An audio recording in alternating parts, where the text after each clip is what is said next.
This episode is sponsored by Anchor. If you haven't heard about Anchor, it's the easiest way to make a podcast. Let me explain. First, it's free, so, doesn't get any cheaper than that. Second, there are creation tools that will allow you to record and edit your podcast right from your phone or computer. I'm editing this podcast from a Chromebook using the web, so it's pretty easy to do. If I can do it, you can certainly do it. Third, Anchor will distribute your podcast for you so it can be heard on Spotify, Apple Podcasts, Google Podcasts, and so many more services. So you don't have to go to each individual podcast service and distribute it yourself. It automatically does that for you, so that's pretty awesome. Fourth, you can make money from your podcast with no minimum listenership. So, it's a pretty good way to make some money. And then, last but not least, it's everything you need to make a podcast in one place. So download the free Anchor app for iOS or Android, or go to anchor.fm to get started. That's ANCHOR.FM to get started, or download the app for iOS or Android today.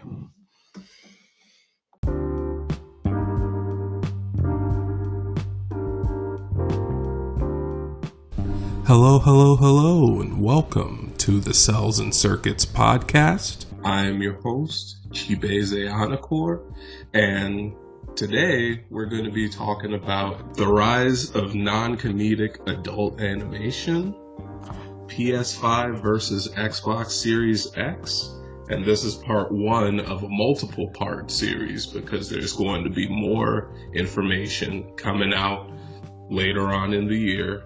And then, after that, we'll talk about animation's role in the streaming wars. And for this episode, I have a special guest with me. It is my dear friend, Michael Crusoe, who actually hosts his own podcast, which I'll link in the show notes. So, without further ado, Mike, could you introduce yourself? What's up, everybody? My name is Michael Crusoe, aka Mr. Pericaleo. I am the Public Relations Director for the Lunchbox Publications. And basically what the Lunchbox Publications covers is really a little bit of everything. It's all entertainment, whether it be video games, movies, TV, anime, your manga, even board games and things of that nature. But we try to cover all things entertainment, esports, because we've got a heavy Overwatch League now in DC. So we really have our hand in a lot of different things at the moment. And even with the pandemic that's going on, we're still trying to remain as productive as possible. So that's a good thing. Yeah, that's always a good thing. You gotta find ways to keep yourself sane during this very weird time that we're living in right now. Yeah. So, now we've gotten the introductions out of the way, let's jump right in to the rise of non-comedic adult animation. So, for this topic, I wanted to talk about the white paper from John Evershed. And for those of you who don't know, John Evershed is the former CEO of Mondo Media, the studio behind cartoons like Happy Tree Friends, Last Man, and so many others. And now he's the head of High Concentrate, which is a company that specializes in the packaging, development, and sale of animated series and movies for adult audiences. And so I wanted to talk about the fact that there's been a resurgence, or not a resurgence, but an explosion of adult animation that's not just comedy. Because before the mid 2010s, or the mid to late 2010s, because that's when this all started, um, the bulk of adult animation would be comedic, whether it's like the Fox cartoons, like The Simpsons, Family Guy, Futurama, American Dad, or whatever was showing on Adult Swim at the time. But now we're getting more we're getting more Diverse. action. Yeah, we're getting diverse genres. Thank you. We're getting diverse genres of animation. So we're getting more serious animation like Castlevania on Netflix. We have Samurai Jack season 5 on Adult Swim and things like that. So I wanted to give my opinion on why this is finally starting to happen. And I think it's because the kids who grew up in the 90s and the 2000s are finally adults now. And I think Hollywood is starting to realize that we want like content to start growing up with us. And Yeah, that even caters along with it. Yeah, and caters to a exact specific audience. exactly. And while it seems like kids nowadays favor more comedic Mm-hmm. animation, it definitely created a hole where there wasn't any action animation for a while. But then, like with Netflix and Adult Swim, like they had started exploring like action animation, and I think we're just hitting the tip of the iceberg with that kind of content, and I'm really excited for what the future holds. And so, even in the white papers, John Evershed, or he would say that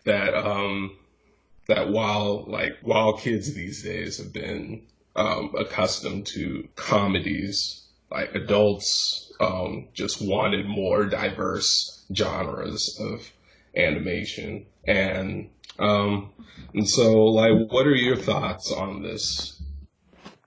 I love the idea that it's catering more to a more diverse genres and just leaning less. I won't say it's not still comedy because there are still good comedies, but at least they're trying to branch out. Because, like you were saying, the '90s kids, and we're a part of that, have grown up now. So being able to see series, especially Castlevania, because Castlevania was a game before it became a series, Yep. actually get adapted into a TV series is a really exciting time. And like one of the points where you talk about the kids have gotten used to more comedy, I'm gonna give you an example. I'm not really fond of the series, but I know a lot of kids and a lot of my younger cousins like it. Teen Titans Go, like they swear up and down Yeah. about it. I get that it's supposed to be more towards the kids and everything, but I'll always lean towards the original Teen Titans that was actually out in the 2000s. That was Yep. again more action based. Yep. Young Justice, like we were raised off of X Men and Spider Yep. Man and X Men Evolution. Like those were action packed things, not comedic. Like you had The Simpsons and stuff like that, and Family Guy and stuff was cool, but those things never really stuck with me or gravitated as much as the action based things were. Like it was action based, but then you were learning lessons along the way. So I really approve that we're branching out from just the mainstream comedic. Like Simpsons has had its success and is continuing to do its thing, but being able to Right. see more diversity is going to encourage more growth and more opportunities overall rather than it just being stagnant, so to speak. I agree, and I think there have also, or with the change in genres, of animation. I think we're also starting to see animation that appeals to different audiences or different segments within or different adults. So like we would have, for example, I'm sorry,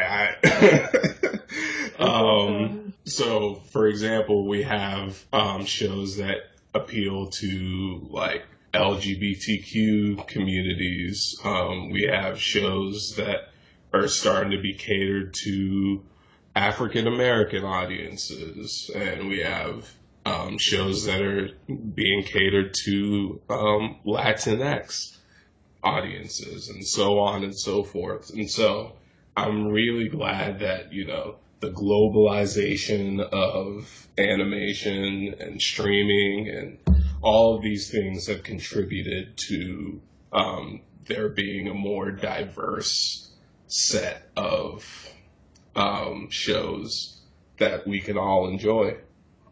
Mm-hmm. All right. And so I wanted to talk about which companies are actually, or that I think are leading the charge on this. And that would be Netflix, of course, and Warner Media.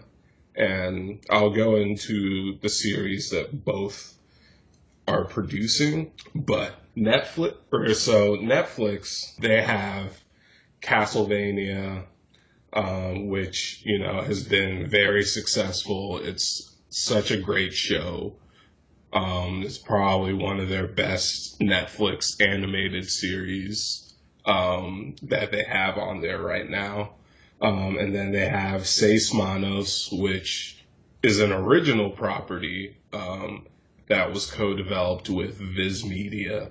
And that one is not as good as Castlevania, but I still enjoyed watching it.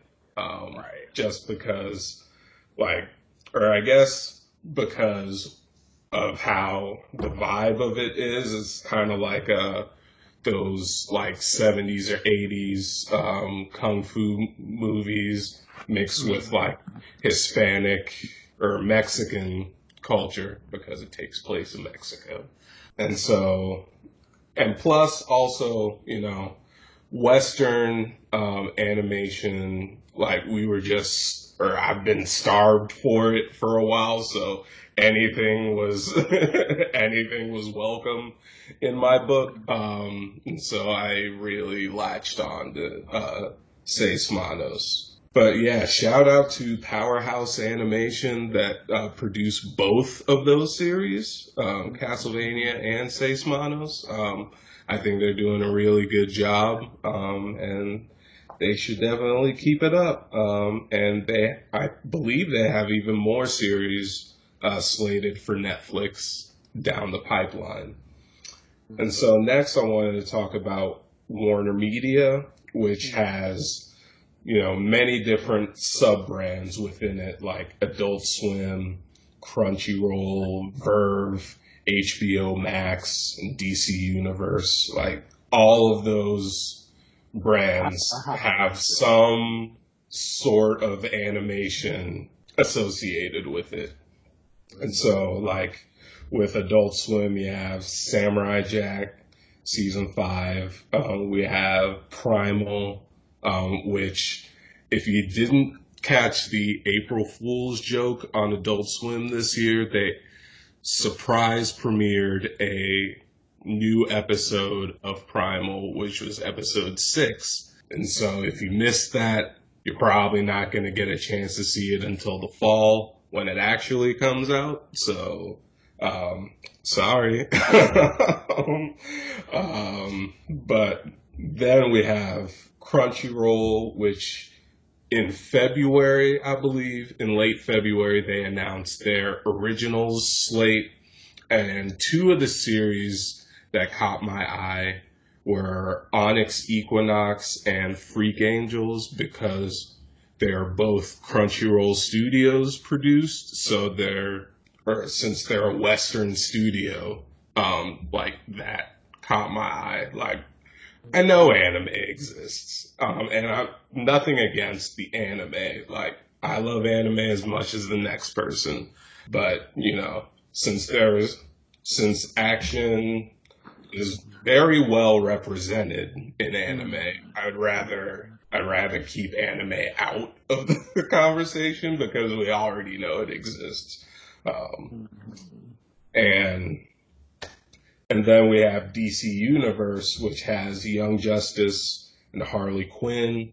And Young Justice, while I haven't seen the new seasons yet because I'm waiting on HBO Max to come out so I can watch all of my Warner Media content like Harley Quinn, Young Justice, and then the HBO show Watchmen. So I'm waiting on that to come out before I take the plunge.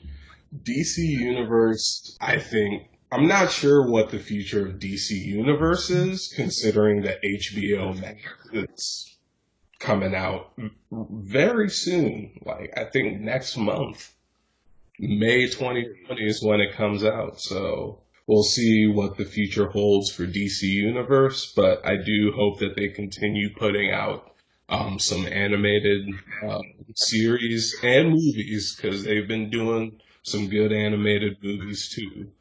And they've been pretty consistent with it over the years. So I hope they keep that up. And yeah, I think that's it. Like, what do you think about, or do you think that there are any other companies that are leading the charge in adult animation, or do you think that Netflix and Warner Media are just like the main two? Like, what are your thoughts on that? They're pretty much the main two at the moment that I've seen, and of course, you have the standards of Fox and Adult Swim still rocks a lot of adult animated series as well. Because, like we were talking about Um, from last year, 2019, yeah, BoJack Horseman yeah, and Rick and Morty, series like yeah, that kind of diversify that it's not just the comedic stuff, but has more serious or dark undertones to it. So it's right, not just all ha ha ha like slap humor or over the top, but right. it actually gets into it. One of my old favorite series, Archer, and what's the other one that I like? Venture Brothers. Those are ones Mhm. that we've had on Adult Swim. So Adult Oh, Swim has been one of Archer. those ones that's pretty consistent. Well, Archer, I believe, is on FXX. Yeah, it's on FXX, Oh, which, FSX. Okay. yeah, which is, I mean, it's still going on and is going to be in its 11th season, which I believe got delayed because of COVID-19. But, yeah, hard to believe that Archer is now airing. Well, I mean, it's been on FXX, but it's hard to believe that Archer is now owned by Disney of all companies. It's Yeah. kind of wild. But it is what it is. That's the timeline we live in. So, Yes. yeah. um, but yeah, I think that actually I wanted to talk about where do you think we go from here? Like, where do you think that we're going to see adult animation headed in the next few years? For me, where I see it heading in the next couple of years, we kind of are already getting on the right track with the diversity and so many different companies trying to bring it out there. I actually like that that's happening right now. But what's going to happen, and what I'm hoping, or rather, what I'm hoping is not going to happen, is the anime syndrome, I call it, with things. It's like you have like, oh, there's anime out there, but then it's like, oh, there's anime out there, and there'd be a lot of the same things, but we have a wealth of material to kind of dig in and touch on, at least not in the comedic genre. And see, what Right, I want to focus and what I want to see is, again, more diversity. We're digging into that now, and we want to have like a wealth of things, but we don't want to be stagnated. And so I definitely see Netflix. Netflix is already taking the charge because they do a lot of independent things like on their own that they're making. And I'm like, wow. Like I didn't realize just how much Netflix made. And so yeah, adult animation is definitely gonna be one of the go-to things. It already is one of the go-to things, but even more so in the next couple of years. So now it's just the innovation and where it's going to go, but the challenge is going to be, and one of the things I appreciate from the white paper is really trying to get that talent that's going to be able to voice all this material. Because again, Yeah. you'll have the anime syndrome situation where you get the same voice actor for these characters, Yeah. and it's like it's nice and all we have it, but we don't want to have all the same voice actors. Even though I don't mind it if they're talented and they're good at it, go for it. But at the Right. same time, you want to have the talent that's going to meet the need. So it's got Right. to be a balance there. So that's something we have to think about. Yeah, that's a good point. As the shows get more diverse, hopefully the voice acting talent pool and just the behind the scenes talent pool in general gets more diverse. And if that does happen, it's we're all the better for it. So yeah, and where I think that adult animation is going in the next few years, maybe not like in the next 5 years, I would want to say in the next 10 years, if we're all still alive by then. Um, in the next 10 years, I think that we'll start to see like adult animation start to come into theaters if those are still operational by then. But if like we'll start to see more adult animated movies rather than just TV shows.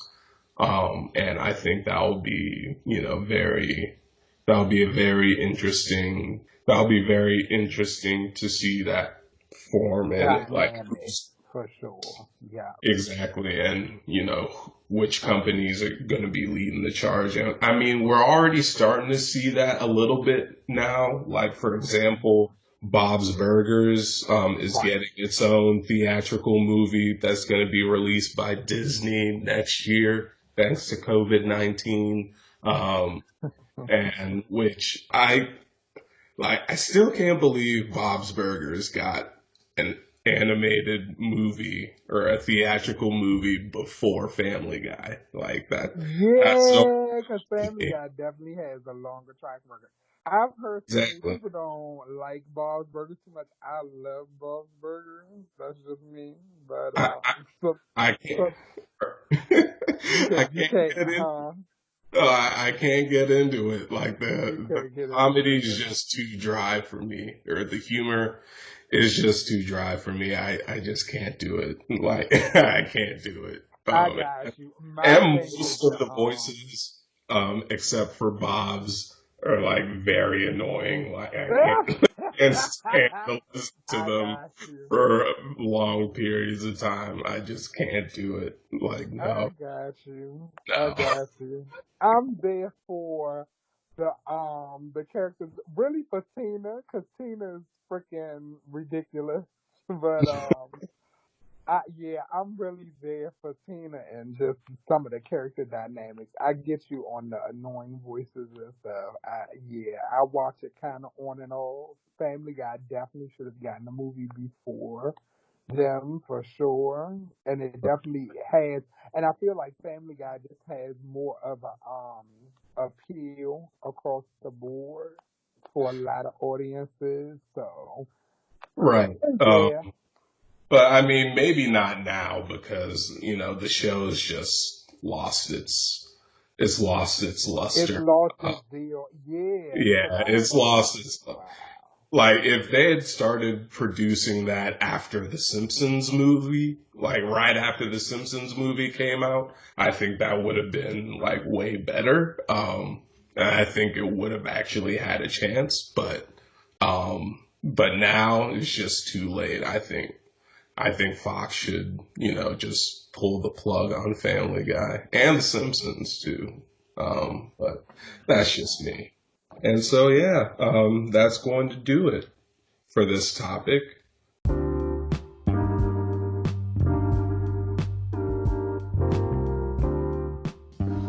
Up next, we'll begin part 1 of the PS5 versus Xbox Series X series, and then after that, we will get into animation's role in the streaming wars. The Cels and Circuits podcast will return in a moment. Welcome back. And now, Michael and I are going to be talking about PS5 versus Xbox Series X. And so, with PS5, what we know so far are the specs, the controller, and the games. But with Xbox Series X, what we know so far are the specs, the controller, the appearance of the console, and the games. The only things we don't know for the PS5 are the appearance and the price. And the only thing we don't know for the Xbox Series X is the price. So I wanted to get through these talking points. And so for the PS5, or for the specs, it looks like they're very similar across They both. are. Even though Xbox Series X is going to edge out the PS5 a little bit in terms of performance. But, it seems like the performance is going to be very similar across both.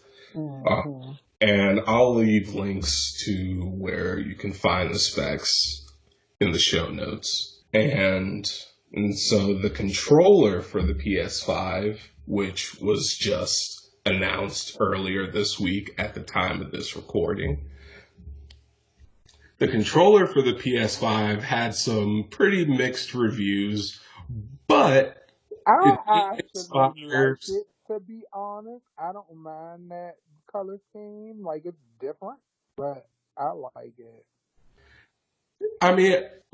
It weirded me out at first, but then as I started to look at it more, I kind of appreciate it, and I think it's a bit more forward-thinking than Xbox's, which is basically just an Xbox One controller. Same old.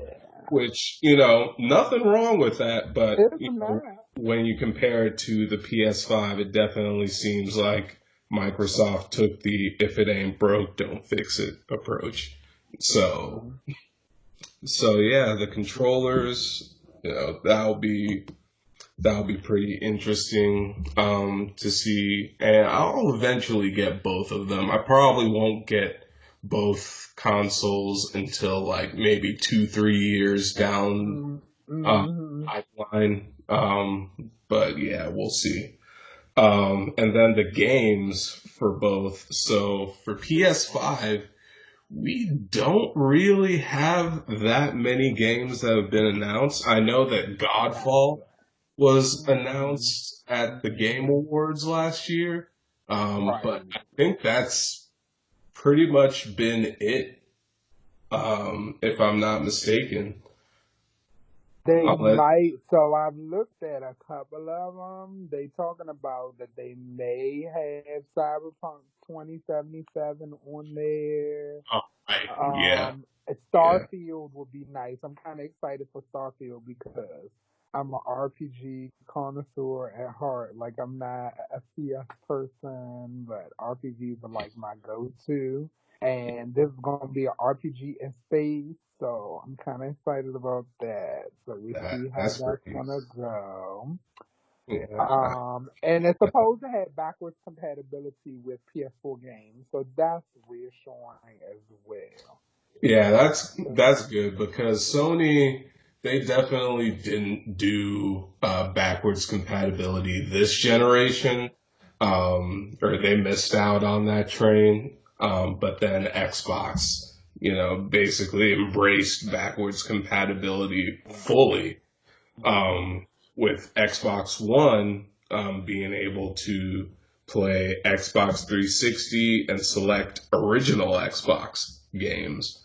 And I'm glad you said that the PS5 was going to support PS4 games, because I wanted to also talk about Xbox's implementation.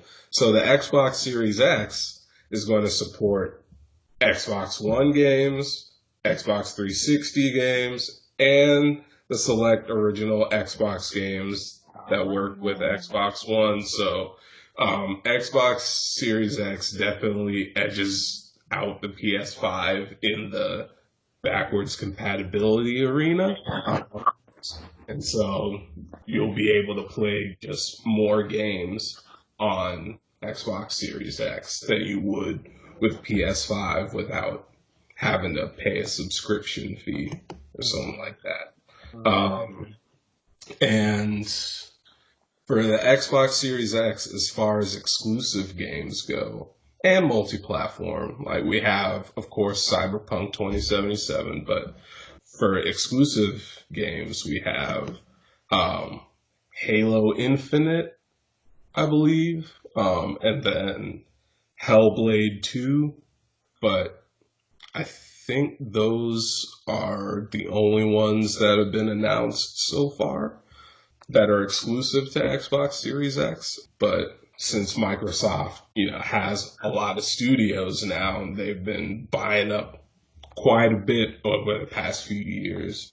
Now, I don't think exclusive games are going to be as big of a problem as they were for this generation on Xbox, because Sony definitely, it seems like Sony ran circles around Xbox for exclusive games. I mean, they had Spider-Man, they had God of War, Horizon, like just so many good PS4 exclusive games that have come out. And then, I mean, for Xbox, it's for the most part been like Halo, Gears, and Forza, pretty much. Those are their tried and true three, yeah. Which, I mean, nothing wrong with those three franchises, Not at all. but we would have liked to see more. I'm still mad at Microsoft for not releasing a Banjo-Kazooie game, because like the 20th anniversary of that franchise was like last year or 2018 or so, and like they completely skipped out on that, and I think they only had like a shirt in Sea of Thieves for that, which that's just whack. Exactly. Like, that was just whack. Like, come on, Microsoft, do better. But so that's it for games. Like, I just hope that Microsoft actually comes to their senses and makes another Banjo-Kazooie game, but only time will tell. And so for the Xbox, I want to get into the appearance of the console, because it seems like with the original Xbox, the Xbox 360, and the Xbox One, they've all just been like, flat boxes. Whereas with the Series X, it looks like they're embracing like the kind of like the PC tower design for that. Like, what are your thoughts on that? I definitely like the look of it a lot better compared to the more flat version that they've had. Because I've only actually gotten the original Xbox. I never got the 360 or Xbox One. I had a lot of friends that got Xbox because I've mainly been a Sony, Nintendo junkie forever. But this Right. console I might end up getting for sure. Definitely. From the looks, the library, like it's well rounded. So Right. And I think Microsoft is doing a much better job at this console reveal than Sony has. Like, Microsoft's been doing a lot of showing, whereas Sony's been doing a lot of telling. So I think with the age of the internet, I think that people really appreciate, being shown things more often than being told things. Um, but yeah, I think that the Xbox Series X, I think it looks great. If I were to put it in my living room, I don't know where I'd put it because because of how it's designed, and I don't think it would fit like in my TV stand in the living room. So I may just have to like put it off to the side so I'm not like forced to put it behind the TV because that would suck. Um, but yeah, I think that the Xbox Series X design, I think is designed pretty well. It's got a clean look to it. Like they've definitely taken some design cues from the Xbox One X, which already looks pretty clean compared to the PS4 Pro, in my opinion.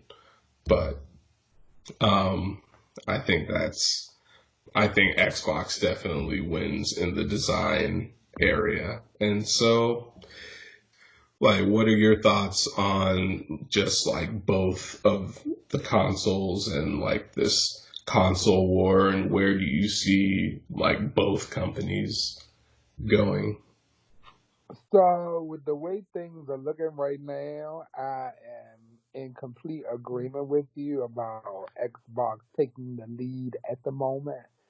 When it comes to Sony, Sony tries to always deliver with their big blockbuster titles and stuff and exclusive stuff, but I don't think that's going to be more so the thing for this generation. I think the thing for this generation is going to be about the games and the connectivity and just really being able to make the most out of the console aside from the games. Like as a gamer, it's about playing the games, but in the Right. generation that we're in now, we don't want to just be able to play the games. We want to be able to make sure that we can stream things properly. That was a big thing on PS4. So making use of that more and more newer IPs. Because while we had the Yep. tried and true things, we want to make sure that we try to branch out. And at the moment, like you said, Xbox has definitely been doing more showing rather than telling. We don't want secret clandestine stuff. We want to be able to be right in the open, know what we're getting ourselves into. And Sony will probably reveal it in time, but Right. Xbox is definitely delivering at the moment. So I'm looking forward to getting both eventually, but that's going to be down the line. But if I had to pick Same. one to get right at this moment, Xbox would definitely be the go-to. Yeah, I would agree with you on that. I think that if I were choosing between which series to get or which console to get, excuse me, and I had to get one now, like just because I know more of what I'm getting into, I would probably go with the Xbox Series X because I don't even know what the PS5 even looks like right now. So. That's the thing. We don't even know the look of the console. We know the controller, but we don't know anything about the Yeah, console. right. So, But there are some pretty interesting mock-ups of the PlayStation controller or the PS5 controller that have basically modded it to be like whatever people had wanted it to be. So I'd seen designs of like a Spider-Man version of it. I'd seen like designs of a Kingdom Hearts version or those would be lit because I would like that Spider-Man red and blue color scheme or like the Kingdom Hearts. That would be lit. Well, the controller kind of already is doing Kingdom Hearts, but anyway, let me move on. But yeah, I mean, like, I think that the PS5 controller is definitely going to be like the more, or I feel like it's going to look the best with like alternate designs rather than Mhm. the Xbox Series X controller. So it'll be pretty interesting to see which special editions that they do and stuff like that. Right. But yeah, that's going to do it for this topic.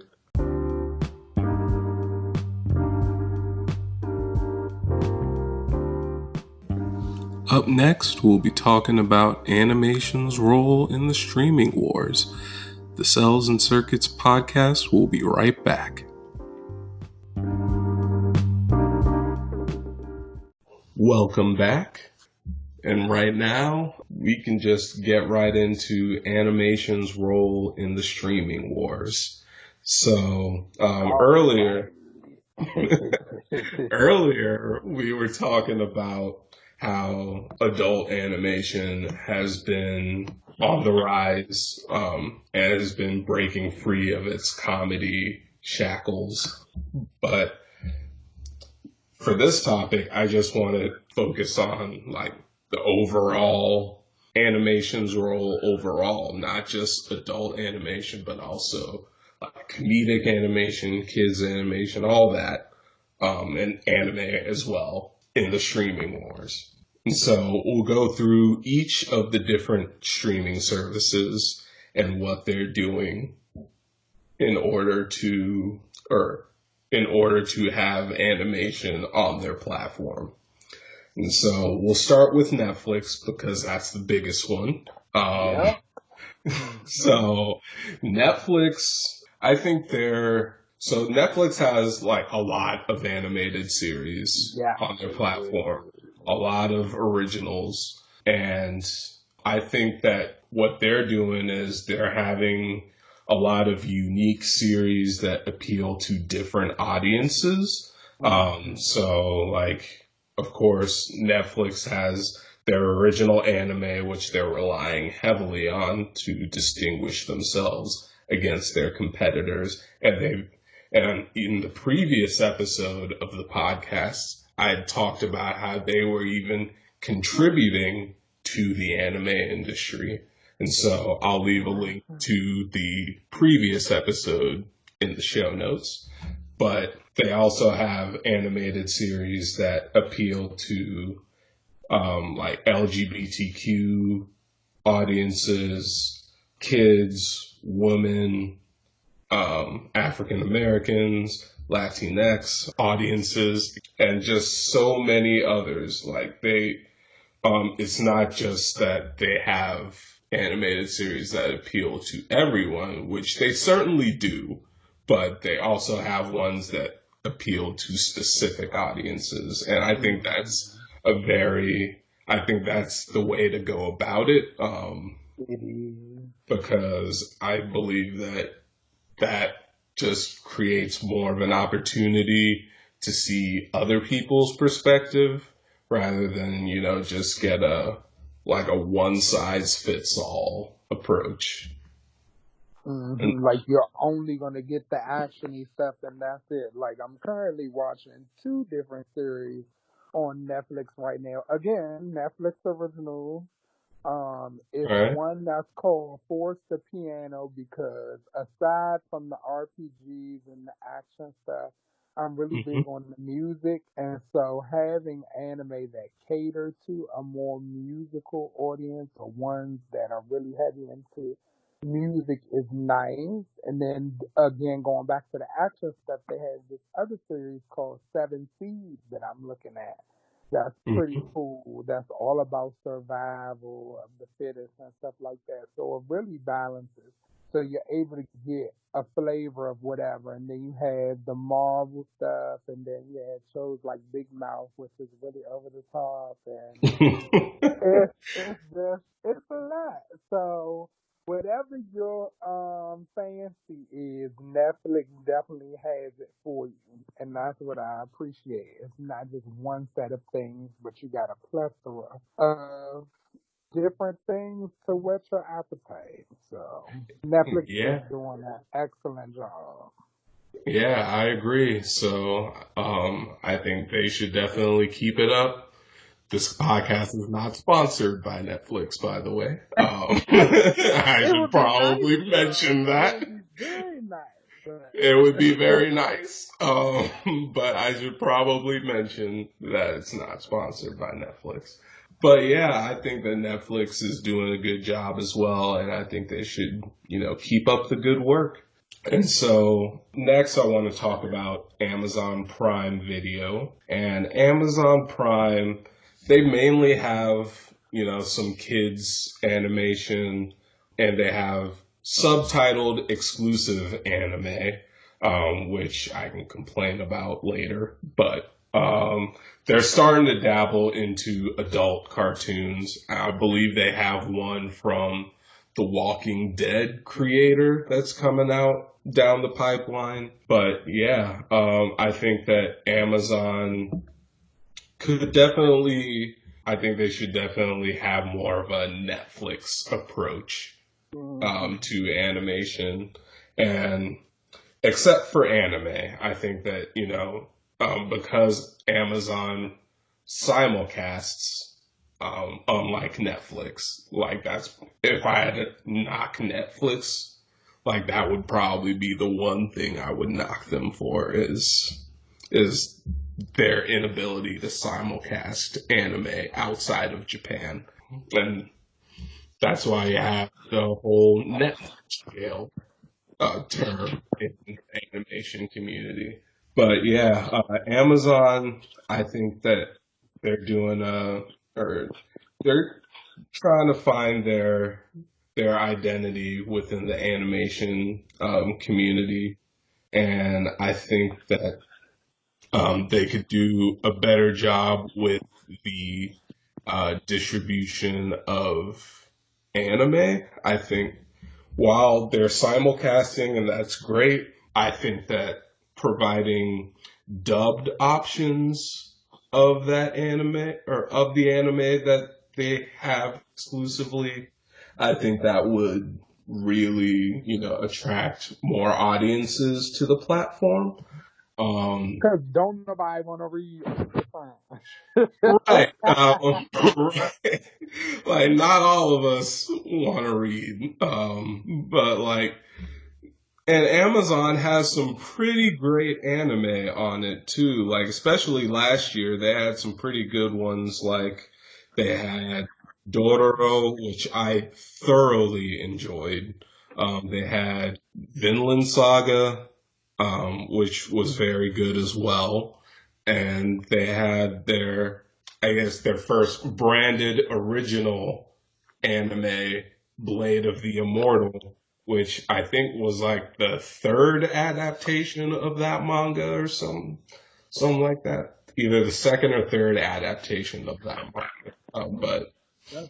But yeah, I like to see English dubs of like all of them, because like, and even like maybe even physical releases, which I would like to own Dororo for myself, like, because I think that was an anime that really resonated with me, and like the fact that I can't own it, to keep it forever, is pretty sad, but it'll still be available on Amazon for streaming for who knows how long, and that's something that I could mostly knock Netflix for too, in regards to anime, because like they've only had like a few of their anime or animated series released physically, like on Blu-ray and stuff like that. So, and then like with adult cartoons, I'm hoping that the one that they have from the Walking Dead creator as well, so Amazon can further expand into adult animation. But what are your thoughts on like how Amazon is approaching animation on their service? The fact that they're trying to dabble into it more is reassuring. Like, the fact that it's primarily focused on the kids animation and just subs and no dubs is kind of discouraging. But they're trying to put forth an effort, and I always say at least you get an A for effort when you try to do things. So I'm looking forward to them branching out, as we talked about, especially with so many upcoming titles to look forward to, that Right. they try to hop on those opportunities as soon as they can, because Right. it'll lead to more success in the long run. So, because I gotta actually renew my Amazon Prime membership because I let it drop for a minute, but I gotta get back on that again, especially if they get on the animation stuff more. So, Yeah, and I mean, I just want to talk about how they approach anime a little bit more, because um, a few years ago, I remember Amazon having their like service within a service called Anime Strike, which a lot of people didn't like because it was a second paywall within Amazon just to access their anime, which I think like it's ugly. yeah, that was really bad. So like I think that they lost a lot of goodwill on their part in the anime community, and it's really hurt them, or at least the audiences of shows that they would have checked out if Amazon hadn't had Amazon or Anime Strike during the mid 2010s. Um, like there probably would have been more people watching Dororo or more people watching Blade of the Immortal because I haven't seen anyone talk about Blade of the Immortal, but it's a pretty good it's a pretty good anime on Amazon. So like I would recommend checking it out. But I don't think a lot of people watched it because it was on Amazon. So Hmm. I think Amazon also has some goodwill to restore to its subscribers. Hmm. And so, yeah. Um, and so next we're going to talk about Disney Plus. And so Disney Plus, of course, being branded with the Disney name, is primarily focused on kids and family animation, with The Simpsons being its, flagship show and its only adult animated Yeah. cartoon, and I don't think that's going to change anytime soon. So the problem with Disney Plus, I think, is I think there's not enough animation that's being developed for Disney Plus. I think most of the content that is live action, and Right. nothing And they wrong. riding on live action and nostalgia trip. And it's like that's only gonna last you so long. Right. And nothing wrong with that. Not at all. It's just that, for a company that was founded on animation, like you would think that they put more of a focus on animation, but I guess in an alternate world where Disney didn't own things like Marvel and Star Wars and things like that, maybe they would have put more of a focus on animation, but I think that because Marvel and Star Wars are just franchises that print money for Disney, I think they just Hmm. heavily focus on those, which I mean isn't a bad strategy, but it just leaves a lot to be desired for animation. And what are your thoughts on how Disney Plus is approaching animation? It needs more. That's for sure. Like you kind of summed it up. Like even though We have like the old school stuff and the live action shows, which don't get me wrong, Disney Channel was lit back in the day. And you watch the Disney Channel movies and stuff, like it was pretty lit back then, but Right. Disney thrives off of innovation. Like that was kind of his thing. Like you look at the behind the scenes of a lot of the older, even animated movies of the classic books, Jungle Book and Snow White, all of those, and Walt himself. The question that a legacy like Disney should always think about is if Walt was still alive or Walt was still having his hand in the company, how would he approach all of this? And are we living up to that? And so, even though it's good, you could be comfortable with the Marvel stuff and all the little things that you're doing with that. It's like y'all could do more because y'all definitely want to like the heads, and I expect more for them being the powerhouse that they are. It's like don't rest on your laurels because Netflix can come up and snatch it from you. That's just something to keep in mind. It's a lot of different things that can try to snatch it, but it's Right. just don't rest on your laurels. That's my piece on Disney Plus. Like it's nice, but it could be a whole lot more. Yeah, I think that Disney could definitely focus a bit more on animation. Like especially since they have like even existing IP that they could, develop cartoons for, or they could just develop new cartoons. But I mean, so far, all we have down the pipeline that I know of for Disney Plus is the Marvel What If series, the Proud Family reboot, and then Which I should think be there's, interesting because I like the Proud Family, but don't yeah, again don't rest on nostalgia. Like bring fresh material, but I think that's not just a Disney problem. That's just a thing across the board. And then I've heard yeah, apparently they're changing. Why can I not think of the name of the movie right now? Artemis Fowl or whatever. Yeah.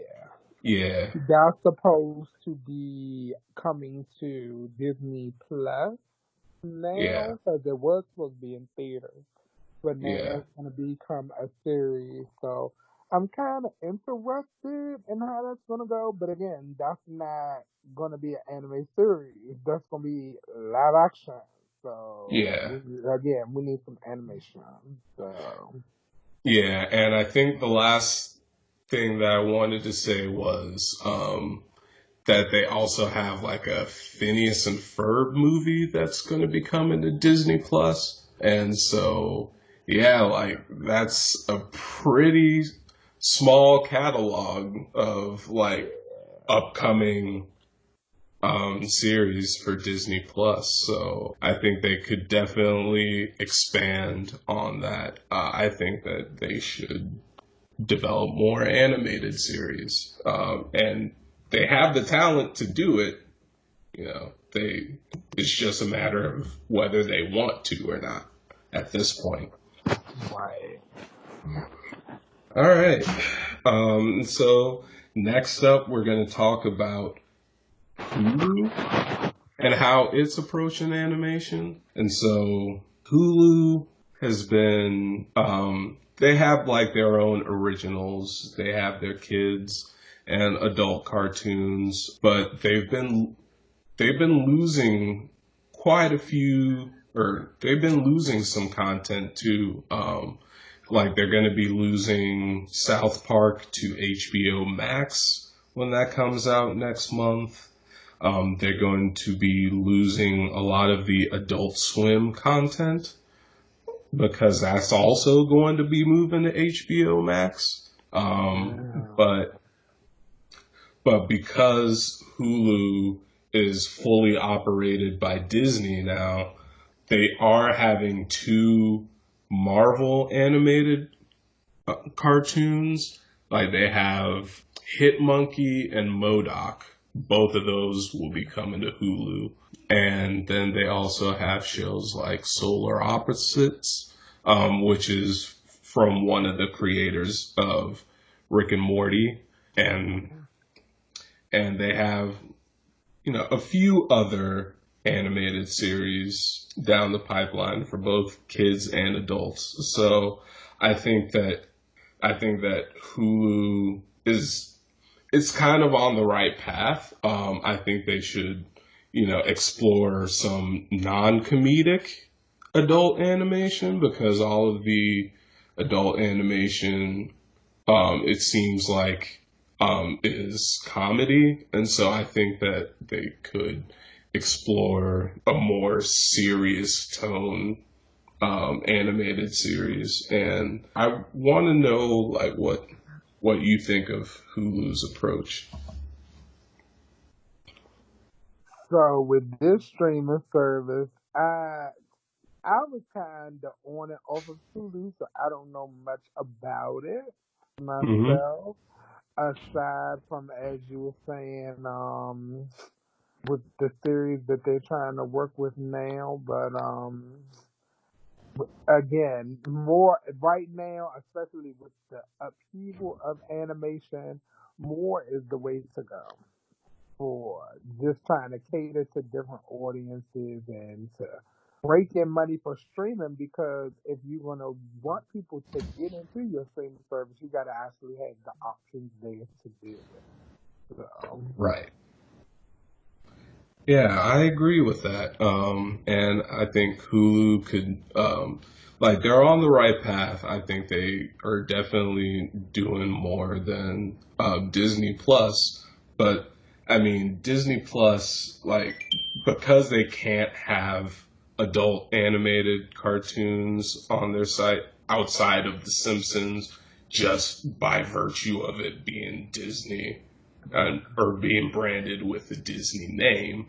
I right, think yeah. most or all of the adult animated shows that are owned by Disney are going to Hulu to try and fill in that gap. But yeah, I think Hulu is on the right path, and Hulu also licenses anime from from other distributors like Funimation and Viz Media and so on. And so I think they'll continue just getting shows from there as well, even though they won't be exclusive to Hulu. But like, the more options people have, the better.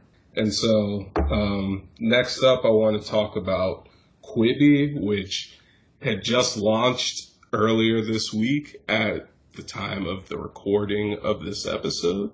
And Quibi, since it just launched, I don't think there are any animated shows on Quibi right now, but they do plan on having some kids and adult animated shows. Like, for example, they have Trill League coming up down the Oh, pipeline. okay. Yeah, which was, I think it was like a comic.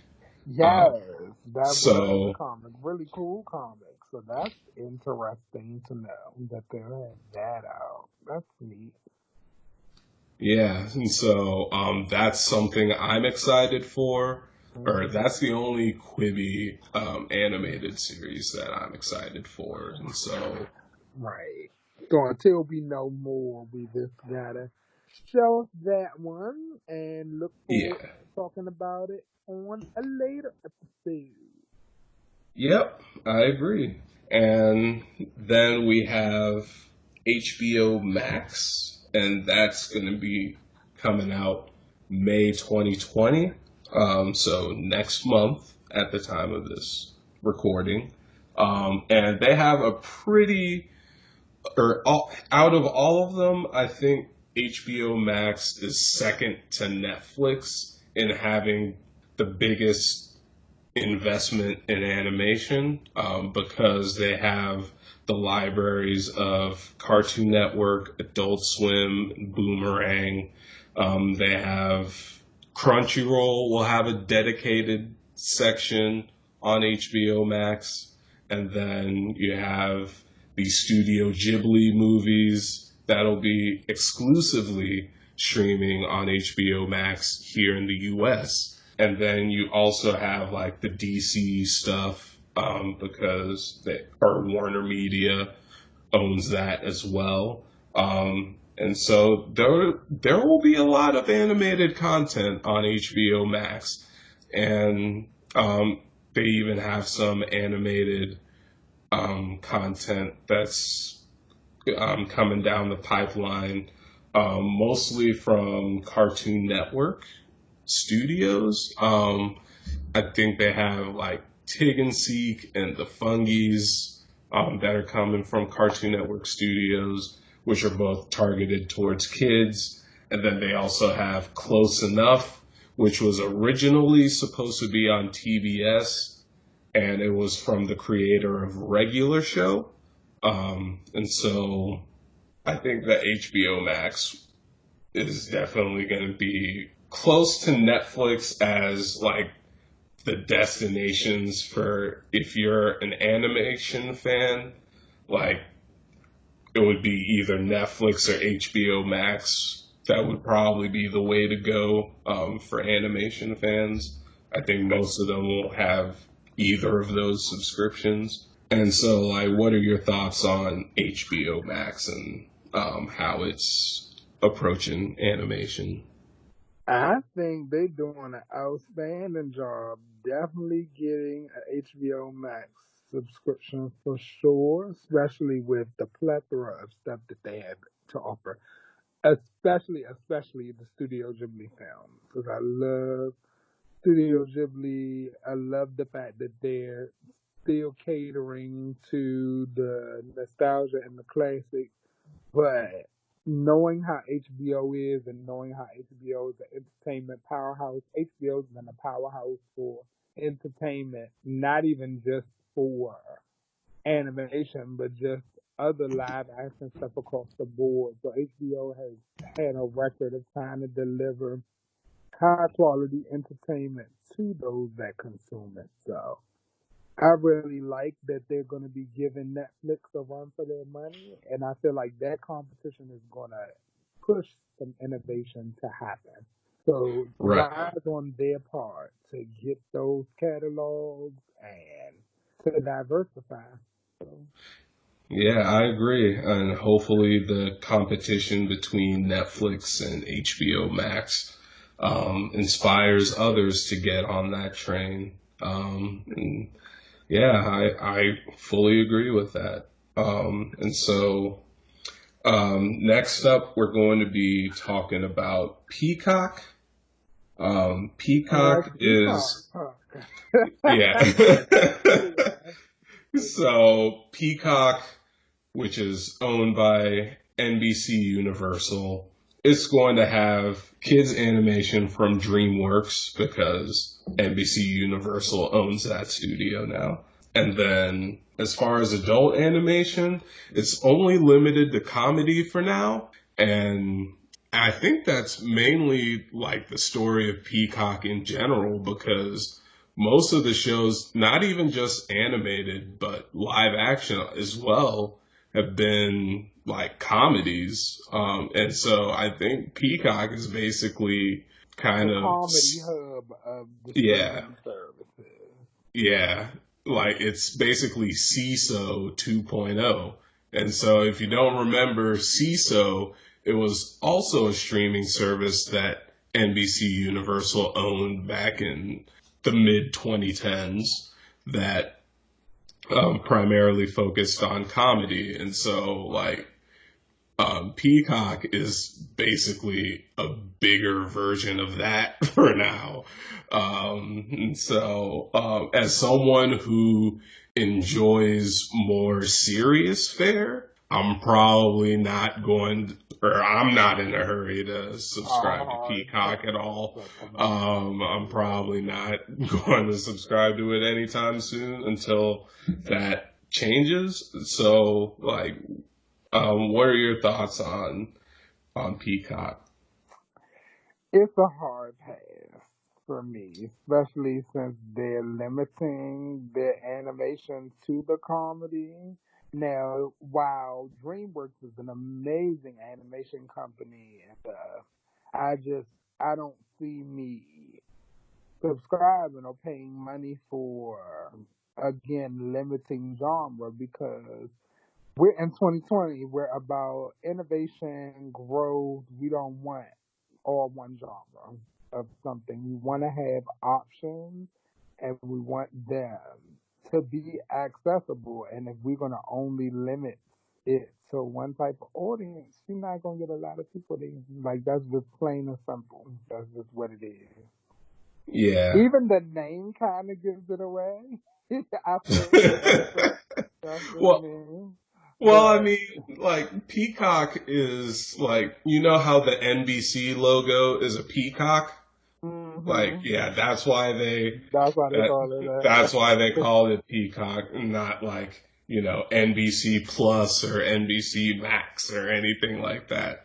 And so, I think it's creative, It's different. even if it's a bit humorous. I do think it is a creative name, not just relying on like Plus or Max like as an add-on to an The existing generic, brand. right, Yeah. right. So It's yeah, different for sure, but I need some different content. So different names need to have different content as well. Not all the same content. So that's all I guess to say for Peacock. But hopefully they come through. Maybe they'll be the black horse later on. We shall see. yeah. I do hope that I do hope that just NBC Universal in general just just steps out of their comedy comfort zone and expands into more serious fare, especially in the animation department, because I think it's an investment that could really pay off for Peacock and NBC Universal in general. Hmm And so last but not least, I want to talk about the streaming service that I can't access because I have an Android phone, and that is Apple TV Plus. And so Apple TV Plus, they're like one of the new kids on the block, Quibi. But Apple TV Plus, I think the main problem with it was, or at launch, was that it didn't have like a huge back catalog because Apple is pretty new to the entertainment industry. And so the library was and still is pretty small for the series that they have. And so they have a small number of kids and adult animation. I think they have like that Snoopy series on there. And then they have what's it called? They have the show Central Park that's coming down the pipeline.